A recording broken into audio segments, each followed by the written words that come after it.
السلام عليكم ورحمة الله وبركاته، أهلا بكم في شوقي 3D. النهاردة هعرفك إزاي تربط كلود ببلندر بمنتهى السهولة، وإيه الحاجات اللي أنت محتاجها عشان تربط الاتنين ببعض. أول حاجة هخش على جوجل.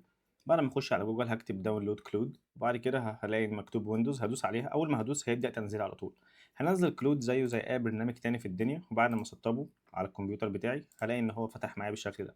أصبح إن أنا عندي كلود على هيئة إيه؟ على هيئة برنامج. تاني حاجة أعملها هروح داخل على جوجل برضه وهكتب بلندر ام سي بي. بلندر ام سي بي ده هو اصلا نازل من بلندر نفسه، ان انت بتربط الكودينج بتاع بلندر باي كود تاني. طبعا هنفكنا من كل دوت واروح جايين هنا دايسين داونلود. هتحمله كادون عاديه جدا، يعني هتحمل دوس هنا داونلود. هتلاقيه نازل معاك الادون، هي اصلا ادون اسمها ام سي بي. بعد كده اروح داخل على بلندر. بعد كده اخش على edit preferences، وهنا كده هكتب الام سي بي اللي هي دي. هفعل الام سي بي. خلاص كده تمام. هروح داخل على كلود وهقول له هنا بالعربي عادي، اقول له هل ترى انني مفعل بلندر 5.2. هو دلوقتي هيبص على شويه حاجات وهيقول لك. في الاول خالص هتلاقيه بيقول لك ان هو مش شايف. اهلا، نعم ارى ان لديك.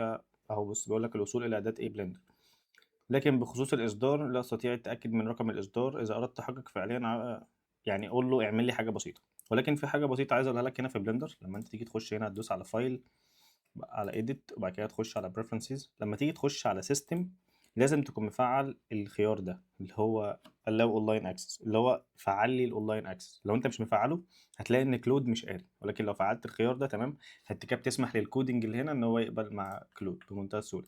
هنيجي هنا نقول له احذف الكيوب وحط مكانه يو في سفير.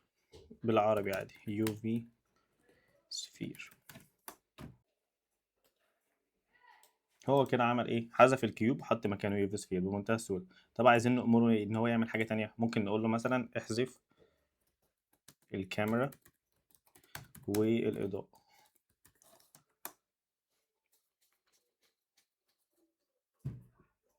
هتلاقي ان هو حذف الكاميرا والاضاءه وهكذا. وانت شغال بقى في حاجه وقفت معاك، في اي حاجه محتاج ان هو تكتب له هنا بالعربي، هتلاقي ان هو بينفذ هنا بمنتهى السهوله. مش عايز اطول عليك المره دي، ولكن ما تتوقعش منه الكتير لان هو فاهم ما بينفذش موديل صح. يعني لو بعت له صوره موديل مش هيقدر ينفذها لك صح، بس يقدر يعمل لك مثلا السيلويت الخارجي. بتعمل حاجه في النحت والحاجات دي رخمه شويه ممكن تطلبها منه وهكذا. شكرا لكم، واتمنى تكون حلقه صغيره جدا، اتمنى تكونوا استفدتوا بيها، والسلام عليكم ورحمه الله وبركاته.